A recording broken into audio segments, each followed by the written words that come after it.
Hi, everybody, and welcome to Games Comics and Coffee. It gets cheesier every time. I know, we just can't. We go. Sometimes we go a week, and sometimes we go a month before we tweet episodes. And Yep.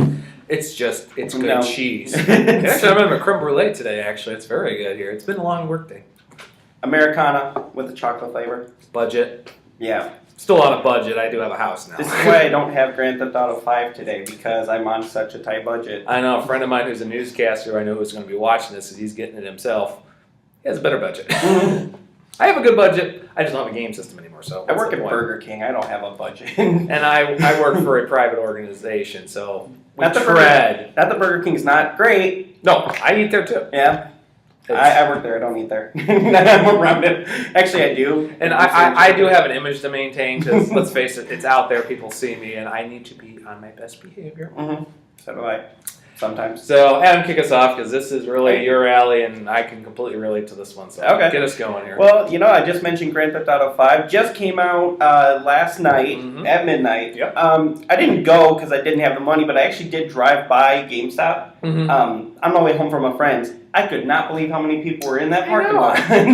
Last time and this is true, because I was actually online just before I went to bed too, and I checked online. Just a friend of mine who I know is watching this right now, Brad. We're talking about you, but he was posting about anybody getting the game, and a couple people said I just drove by GameStop or wherever, and there's a line, 100 whatever. It's 40 degrees outside right now, and had to be 150 people in line that I saw. I know. I mean, let's face it. When it's a game, Legend of Zelda's an example. Each time the Zeldas have come out, big Halo. Example. Call of Duty. Call of Duty. I know hugely. I've kind of told. I haven't been coy with how I feel about that franchise. But yeah. But every single year, lines out the door. Yeah. But and yet go get games where they are big sellers, like the Star Wars various series, Tomb Raider series. You can go as far as Mario Bros. I don't see lines. No. Next day they just show up. Oh yeah. Here you go. $50. Done.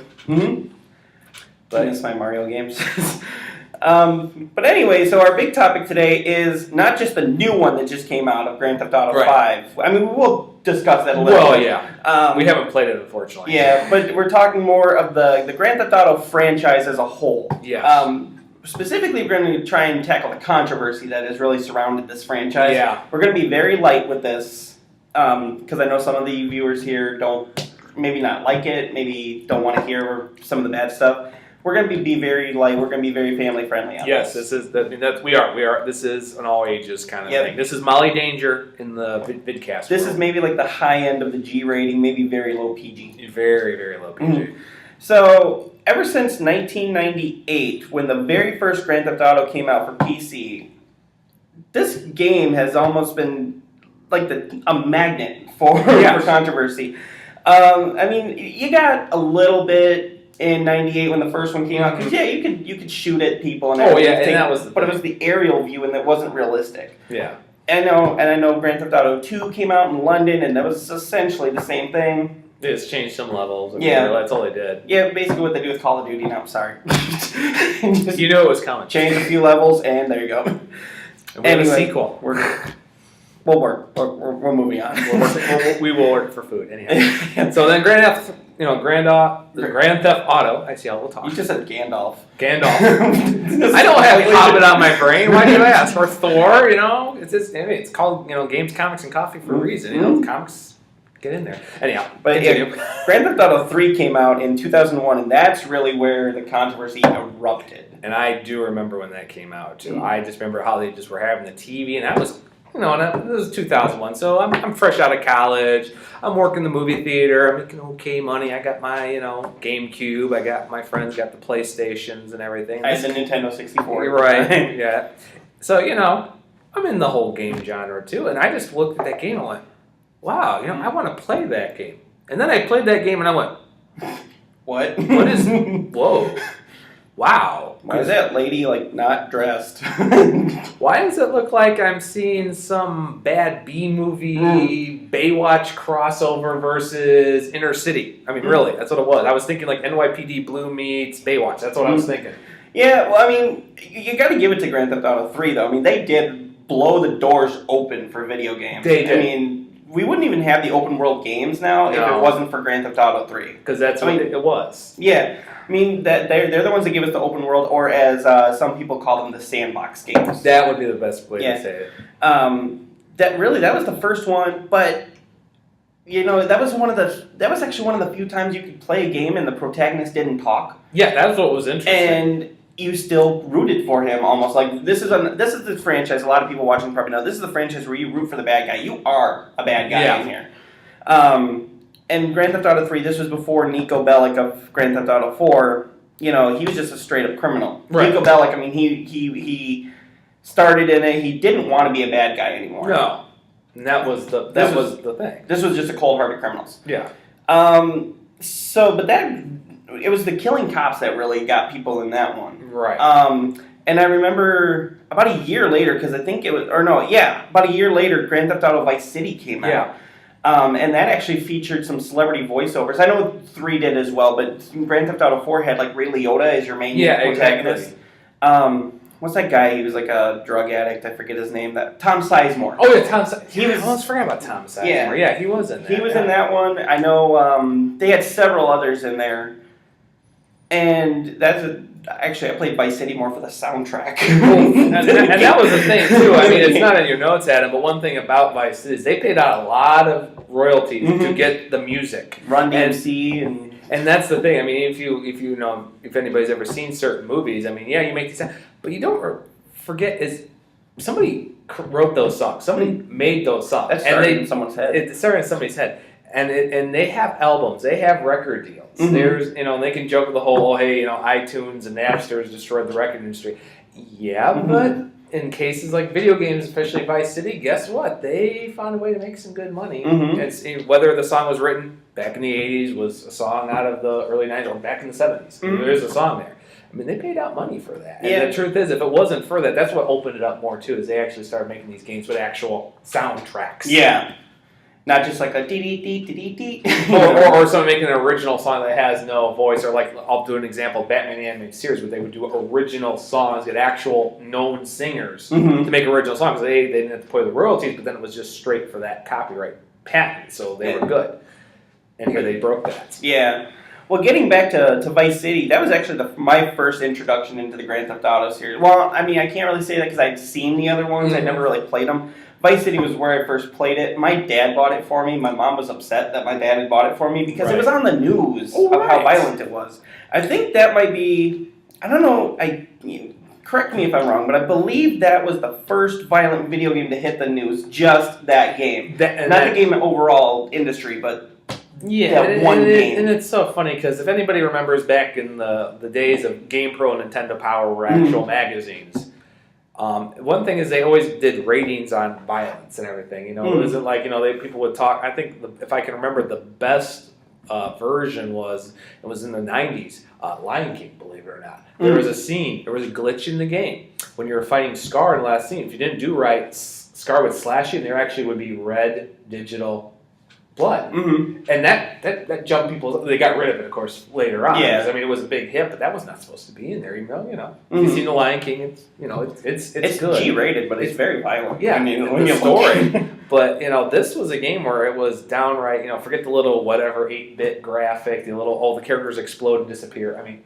it's a video game. Same thing if you look at the original Contra series. I mean, that had its moments too, but it wasn't anything. But this happened like, whoa. Because you were shooting cops and their heads were coming off. That's what I mean. And then, like, their bodies were running around still. Right. I don't know if that was a glitch or not, but yes. I don't think that was. I think that was perfect. I mean, because the one thing is I do know the makers were they were trying to make it realistic. So they're kind of like, they talk to people like, what would happen if you were shot with a bullet while you were running? Running, or if you were hitting this angle, and they're like, forget Hollywood, here's what would really happen. And that's what they did.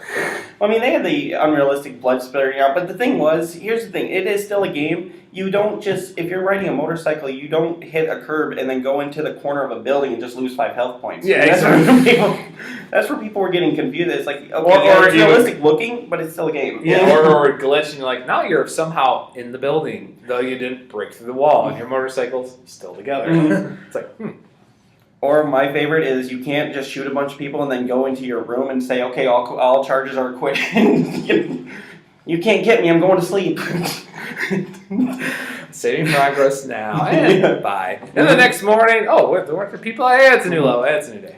But that body's still laying there, but nobody seems to care. Exactly. So yeah, that was the first one. That was actually my first introduction. My mom got mad, but I played it and everything, and I enjoyed it. Even to that time, because then my mom started watching it with me, and she didn't appreciate that I was playing it, but again, I was a teenager. I was old enough that I knew the difference of right and wrong, but she was there monitoring. Right. That's good parenting. A lot of people don't seem to have that. And that's a thing, too. I didn't own a PlayStation. I was a Nintendo junkie since day one. And my brother had the PlayStation, so did my other brother had the PlayStation. But here's the thing. Both our parents told them, no. I don't want to do it. You go to a friend's house, and the parent says okay, and they watch you. You're not coming and trying to beg with me. I can live with that. Yeah. But their parents, too, would watch them, and I have to say, when we get on to when San Andreas came out, I do remember my first brother, not my second brother. My first brother, he went over to a house. He bought it with his own money. Bought it with his own money in 2003. Got the game, and his dad saw it and said, take that back to the store. That's... when you're 18 in a few years, do what you want. It's your own money. You're 14. You're in this house, and that's good parenting. And that's exactly. People are going to get mad at me. That is good parenting. That is, and I completely understand. Because the truth is, when that series started coming out, I started going. I think now they're just trying to push the envelope. Not saying these weren't good. I was reading reviews, but at the same time, these weren't. I was never into those games. I mean, like let's say Call of Duty. I've never been into that game. I've played my various, like I said, but I was a little more of like. No, I like these kind of things. I like it when you have a good story, and Duke Nukem. I played it like everybody else in high school, but it gets to the point to where either you're into those genres or you're not. It's just like not gonna throw in the comics right now. I'm reading more all ages comics, but some comics are getting to the point where it's not innocent. It's not innocent more. Sometimes it's too realistic, and it's like what? I don't want to read about what it's like if a superhero was actually caught in a war zone. Like. No. I got the news if I really want to see what war is like. Yeah. I don't need my superhero. Doesn't mean it's not a good story. It's just, that's not me. That's just... Keep the fantasy world a little bit. Even if you want to tread into the real world, keep the fantasy going. And another shout out here for Jamal here with Molly Danger. That's an example where the character, it's in all ages. I mean, it has its violence. It has its superheroes and villains, things exploding, people flying. But at the same time, it goes to the point where, I would have no problem bringing that and giving that to my 4-year-old niece or son. That is not a book I wouldn't mind passing to my 40-year-old friend. That's where it can just span the genre. And you're good versus anybody with the age of 14. No. I'm not giving this out to. So that was Vice City, but about a year later, they came out with probably the most controversial. I don't know if I want to say the most controversial game ever, but at least the most controversial Grand Theft Auto was San Andreas, which I know in Grand Theft Auto 5 we returned to San Andreas. Right. But that was actually, it was almost like a carbon copy of Vice City in the way that it looked. That's what a lot of people said, too. But in the way that it looked and handled and felt, they just really did it. But they gave you a new story. The story was good. Right. They gave you Samuel L. Jackson, which he's never wrong. But then Nick Fury. Yeah, Nick Fury. But then this is where Rockstar made a big mistake. And that is where there was actually supposed to be a scene in the game. I'm going to tread very lightly. Yeah. There was supposed to be a scene in the game where you would be intimate, we'll just say, with your girlfriend. Correct. That is very true.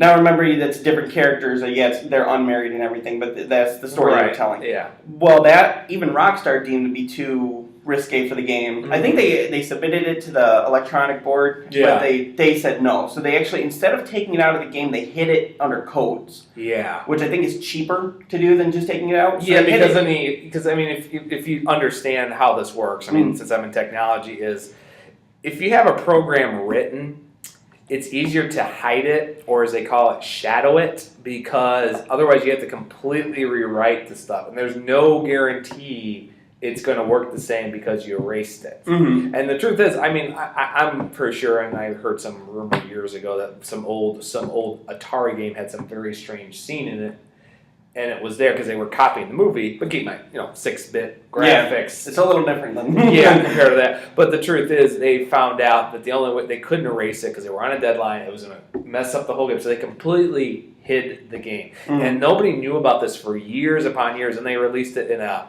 PC format, and all of a sudden people were like, wait, what's Mhm. it was you just had to look at it and say that doesn't look right. Mhm. I know exactly what's going on in that scene. If you want to know, it was a shower scene. Yeah. That's all I will say. It was a shower scene, and why it was. If you look at it, go like, but at the same time, it immediately said like, I can see now why in the early '80s, but they hid it. This was in 2003, and I mean, at that time, you'd seen sex and violence on TV, Right. but this was just more because you were actually controlling the character. That's what made it such a problem. And it actually got to be such a big issue. Hillary Clinton got involved. I remember that too. Now, she never played games in her life, and I remember watching it at the time going like, why am I going to listen to her? Well, and I think even Chelsea, I'm not going to politics, but I even think Chelsea Clinton herself said like, well, I don't play games much either. I mean, I do my things, and she was kind of saying, well, I understand why mom's getting upset about that, but me as a player, it's kind of like, you know what, I don't want to play it. I just don't want to play it, and left it at that. Yeah, so I remember thinking that, and we can go all on that if we want, but we got other things to do. Yeah, I mean, let's just say she got involved with it. It did what it did. But it's kind of history. It was 10 years ago. Yeah, but then that actually made the ESRB, who didn't know that they had hidden it, it was actually found by a hacker. Yeah. And they actually, now that the ESRB knew that you could hack into it, they re-rated it as adults only. And here was the thing it wasn't in the overall game. You had to hack to get it. Yeah. But then they took it out. They gave it the adults only rating instead of the M for mature rating. Right.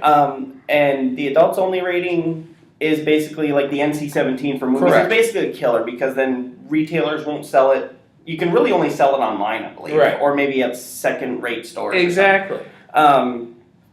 So they actually bit the bullet, and I guess so to speak, and took it out. Right. Re-rated it, re-released it. Exactly. And now it's still known as one of the greatest games released, but the controversy. Yeah, the controversy is actually more known than what the game was. Exactly. Because I mean, like I said, and like I said, even throwing out my brother's there, years later he played it when he was much older, much everything, and he said, yeah, that wasn't needed, but at the same time, it was a fun game. But that was his opinion. I mean, like it's 18. But a lot of things Rockstar do. Well, a lot of things they do. We'll work on the past predicate later. Yeah. This is a professor, and I just said, a lot of things Rockstar do. Not a professor yet. It took me 2 years. Oh, okay. A lot of things they do don't seem like maybe it's necessary, but then when you look at the overall story, you can see where it fits. Exactly. But, okay, well, moving on. In 2008, it actually took them, 5 years? 5 years. I mean, they were cranking them out like every year, every other year. Then they took 5 years, polished everything, made it look extremely realistic, almost like a representation of New York and Chicago. Yeah. And gave us Grand Theft Auto 4. One of the greatest games I've ever played. I don't know if you've ever played it. I've never played, believe it or not. Because by then I was kind of getting out of my game, kind of slowly going out of what my constant game issues. I was going through a difficult time in my life and just get like, I don't need to spend money for this. I kind of got my basic games. Let's leave it at that. But they actually set the standard for storytelling. I mean, that's just no other way to say it. And every other criminal that you played in all the Grand Theft Auto games were just straight up killers. Yeah, that's the thing. Nico Bellic, Grand Theft Auto 4, the protagonist, the greatest thing about him was he didn't want to do what he was doing. Right, that's the thing. He was talking about the war, he did bad things, or when the war came, he was forced to do bad things, but then after the war that he was in, he thought nothing of it, so showing how much war can change a person. Right, exactly. But that was actually the best story. I don't know if I want to say the best story ever, but it was like the best video game story I had seen to its time. Yeah, there were so many layers. I mean, if you look at some of the other known games that are Will thing, I mean, they have very good storylines. But when you think about it was two sides of the story, and that's what made it to where he did bored things. He didn't want to do it. He was a guy really seeking redemption more of anything. I mean, he was seeking revenge, really. Well, revenge against one person in particular. Well, two people, but in particular. Correct, like I said, you played it more too. Yeah. But if you look at the story in a way, it was about revenge. But at the same time, he was kind of like, I don't want to be like this anymore too. And I remember reading articles where it's hard not to get behind the character, whether you're a fan or you're an anti-fan. They just said it's hard not to get behind him because you could relate to him. And when you can do a story where you can relate to the character, where he's the good guy, the bad guy, or something in between, then you did something right as a story. You immediately say,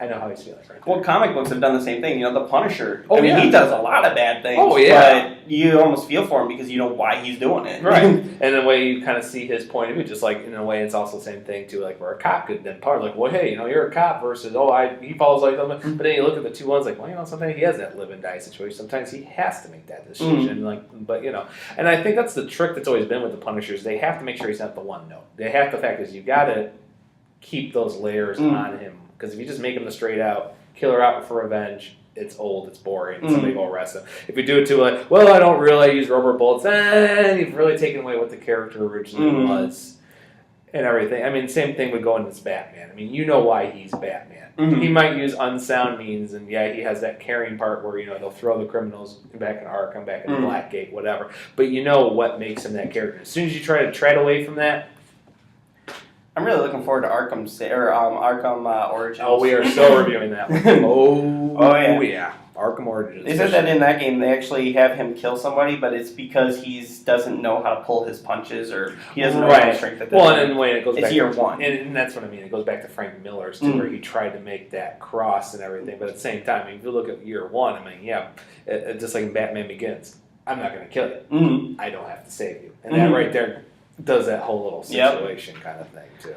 But yeah, with Grand Theft Auto 4, we can go on with that story all day. Yeah, because that was really good. But it was revenge, and it was more like he was like the first one that loved somebody. Right. He was the first one that actually felt that. I mean, it was his cousin, and then his cousin got into like all kinds of trouble. And you actually felt bad for his cousin, and even though they were doing bad things, they were criminals. You really looked at him and just said, in that situation, would I react any differently? Right. Would I really call the police and try to get them, or would I grab a gun and go? Right. Exactly. Stuff like that. And there are movies where they've done that to where, a couple examples, Gone in 60 Seconds. Where Carter, he got out of the business, but then his brother got him. What was he going to do? Just let his brother die? Yeah. And I know we're going to wrap this part up and go more into the controversial stuff, but I know they actually had two spin-off games of Grand Theft Auto 4. They were set in the exact same city during the exact same time of Nico's story, but they told different stories. Yeah. There was The Lost and Damned, and that was the actual name of it. I'm not swearing. No. Trying not to. That was released in 2009. That would follow Johnny Klebitz. I believe that was the first time you actually had a Jewish protagonist, antagonist. Right. They're criminals. But, and that was brought up a couple of times, but it was really just skimmed over. Right. But that was actually... They didn't let it define who he was. Okay, so he's Jewish. They called him Johnny the Jew a few times. Yeah, but otherwise it's like... That had nothing to do with it. Yeah. I mean, you didn't see him going to temple on Friday. You didn't see him pulling out and making passive rights or anything. It's just basically, he's Jewish, and that's just... And we're going to move on. Exactly. And now here's the story. That's it. But that was the first one. Now, Grand Theft Auto had always been... kind of, I don't know what to say. It had always been kind of ripped on for the sexual nature of... Because you could actually pick up Ladies of the Night, we'll just say. Which was a huge thing in all reviews. Like, I don't know if this is going to be a thing because, hey, look what you're doing. But you could do your thing with them, and it would actually increase your health, and then you could actually get out and trying to stay... Which somehow I still don't understand how that would increase your health.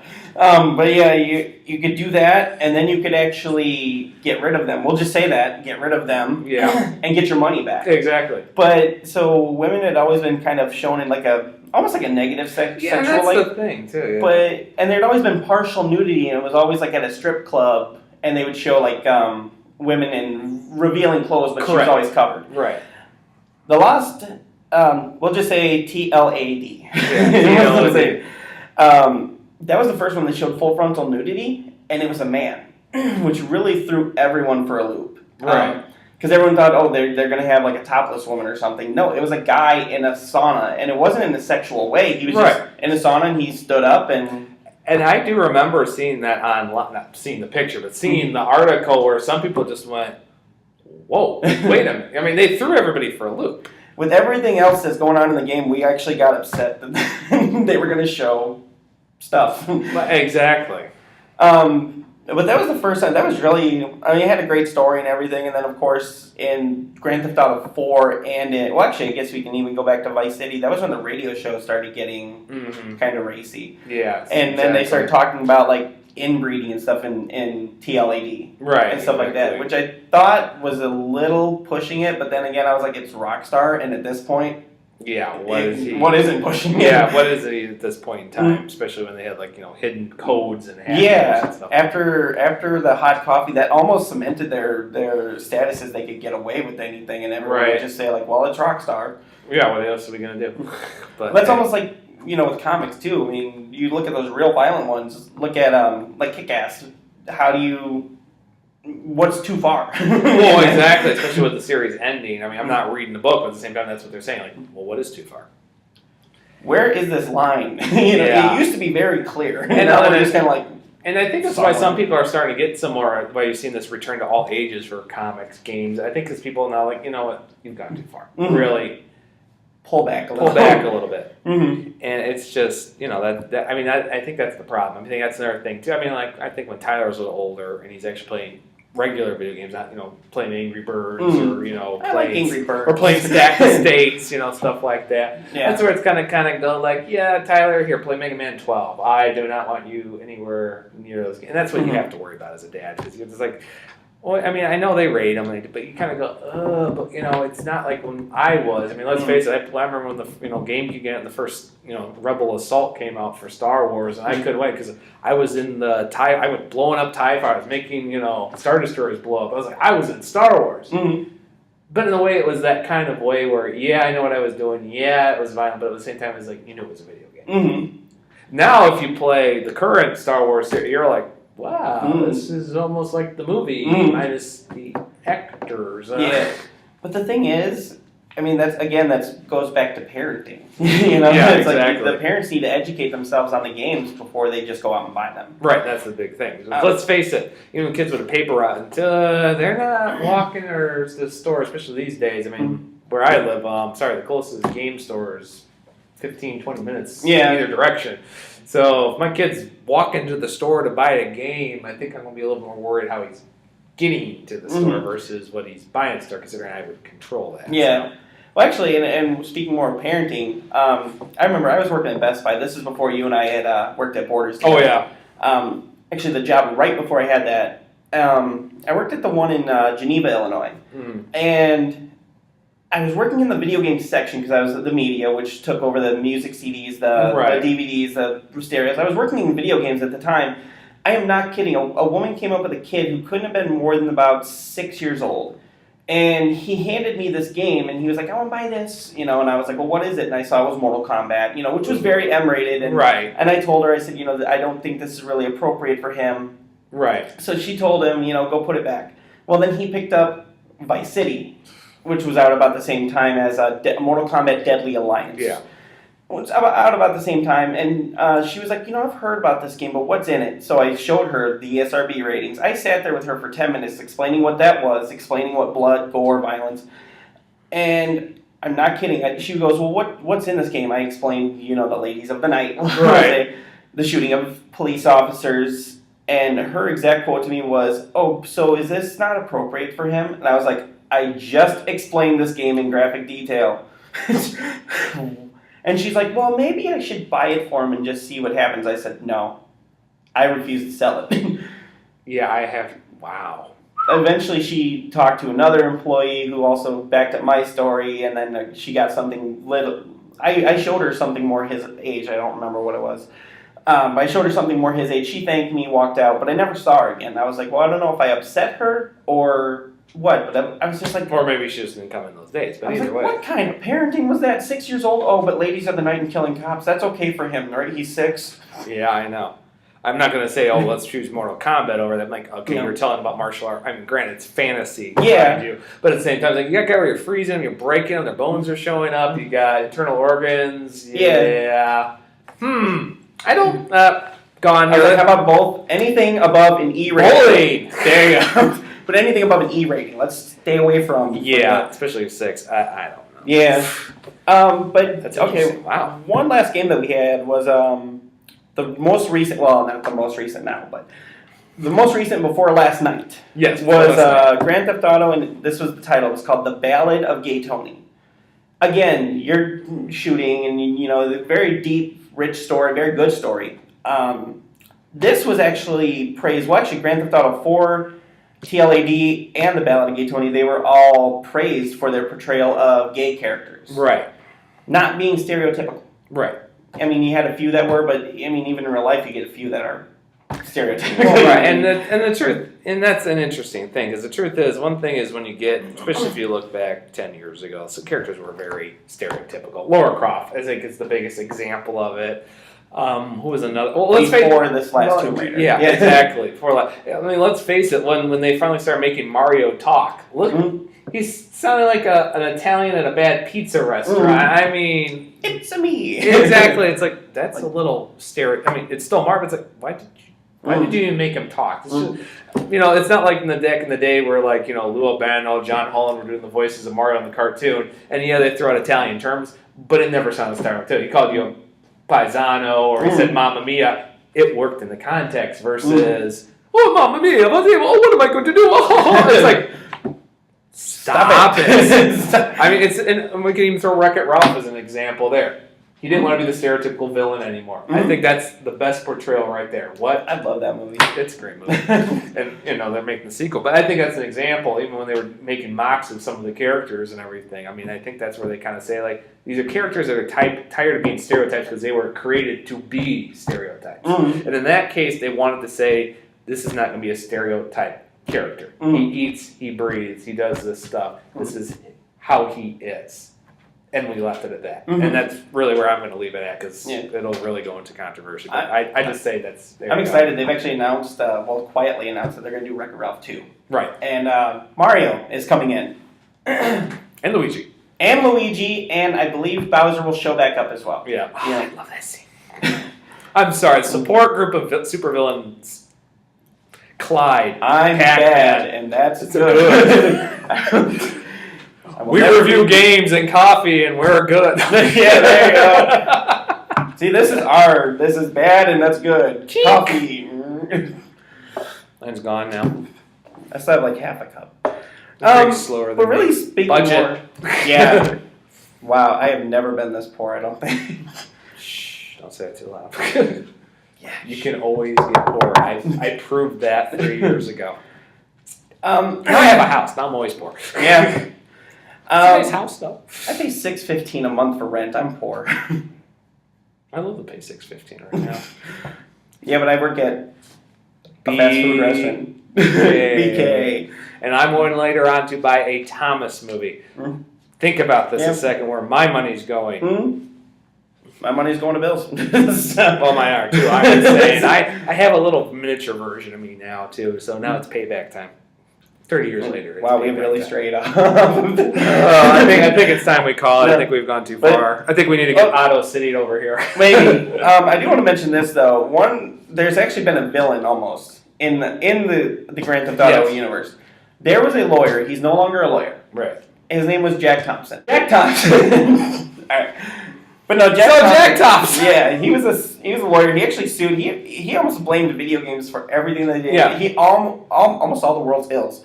He blamed Bully. He blamed Grand Theft. One thing that he really went after was Grand Theft Auto. Now, not that wasn't a controversial game, but I mean, he was pretty much. If he heard about something bad that happened that involved maybe somebody shooting somebody, he was blaming that game. Right. I remember the NIU shooting that happened in 2008. Very terrible, and I remember we were both working at Borders at the time. Well, I was also working at the hospital, so I was actually present at that time, too, after the shooting. Before we even knew who the shooter was, he was on camera on Fox News saying, this had to be the work of violent video games. Yeah. Now, luckily he's no longer a lawyer, but he wasn't the only one trying to blame that game. Why do you believe that? Why have games become such a scapegoat for violent behavior? Well, and I think this, and I can go back to the early '90s with certain movies like Jack City, Boys in the Hood, and everything, where they were having these riots and violence right after people would see these films of way things were portrayed back then. There's always going to be somebody wants to find a reason why something happens. Yeah. And the truth is, and I think, and I actually saw a movie this weekend where I think he said it best, where there's no grand story. Sadly, things moved in that direction. Not that, there's ever really an explanation, especially, things like the NIU shooting, Sandy Hook, or, recently here in Washington, which just recently happened, too. I understand that. I mean, it used to be, the old joke, like, oh, you read comics, you're wasting your time, blah, blah, blah. Oh, you're playing video games, you're riding your brain, you should be doing another thing. I think there's always an example where they're just trying to find a reason why something, and it's not saying that doesn't happen. Let's face it. I mean, there's been incidences where horrible things have happened because the person was bored. Yeah. And that was their excuse. Like, you're bored and you did that. You just want to go, where in your right mind do you find that a cause or a reason to do something that heinous? That's because there's a mental health issue, not a gun issue, not a video game issue. It's all mental health. And look at now, we're shutting down Singer. We're shutting down all these mental health facilities. Yeah. It's like, okay, now it's going to run rampant because there's nowhere to get it cured. Right. And I mean, yeah, I think it is they're looking for something that happens, and let's face it, if there is a person who that's what they're doing, then that can be traded. Maybe that was a trigger. Yeah. And then you could say, well, they need to put more, things on violence and whatever. But just because that was the trigger, that doesn't mean it wasn't already there. Something else would have triggered it. I know, and that's the thing, and I'm not going to go because I'm not a psychiatrist. I'm not a psychologist. I'm not my wife here. She was a psychologist. Yeah, Rachel. But I mean, it is. I mean, and I understand. And at the same time, can I see his point of view? Yes, I can. But the same thing, is that the blame? I'm probably gonna say no. No. So there was something else already there. Yeah, and that's just it is. And yeah. Everything else. So, but I mean, it's not just Grand Theft Auto. It seems like all violent video games get blamed for things. I mean, Call of Duty gets blamed for shootings. But the one big thing was, I know, actually on my other show, Gamers View. Rachel came on last time I did a show because, Brian couldn't be there, and her being a psychology major, there was actually recently a shooting where a 6-year-old kid was allowed to play Grand Theft Auto 4, thought that was real life, and then ended up shooting his 90-year-old caretaker in the head, because he thought she was just going to fall and then come back. Right, and didn't realize it's fictional. That doesn't happen in real life. But could we really blame Grand Theft Auto, or was that more of a parenting issue? I say, why was the gun in reach of the kid? Why was it loaded when you have a child in the house? Why was the kid allowed to play Grand Theft Auto 4 when that's a very I'm almost 30 and I look at this game and go, whoa. Yeah, especially, and that's the thing too. I mean, you can't believe. I mean, there's a number of factors. I mean, like I said, Rachel's the expert on this. I mean, there are a number of factors. We go, why was this and why was this? It's one of those situations where it was avoidable. Yeah. I mean, it wasn't one thing led to the other. Let's face it. There's the old domino theory right there. But at the same time, it's just the whole situation where it's just like that's an avoidable situation, and if one of these factors was not there, that caretaker would still be alive. And that kid would have never been in that thought process or that too. And that's where it just goes, I say, responsibility. Yeah. And that's... I think the underlying theme of this whole thing is, great games. Take them for what they are. They're not real. Correct. And really, parents, pay attention. Yes, please. Because I'm tired of turning on the news and hearing them, oh, it's the game's fault. It's like, no, it's probably your fault. So it's like when I say, oh, it's the politician's fault. Like, well, did they do that then? Or was that the politician's fault? Versus, well, they did okay, now it's politicians. That was that trickle effect. But so I think that's really the underlying theme of this. Just, enjoy the games for what they are. Great stories. Yep. Great games. Yep. Not real. Nope. Do not let your kids play them, especially if they're not mature enough. You know how mature your kid is. Yeah, exactly. So, I mean, yeah. That's all I have to say with that. Yeah. My phone is vibrating, so that means I have to go. So, we will see you next time. Don't want to upset the wife, No. If any of you have wives, girlfriends, pause the game and talk to them. We love them, but we answer to them. Pause the game. We love you. Love you, Rachel. Love you, Melissa. We're on our way. All right.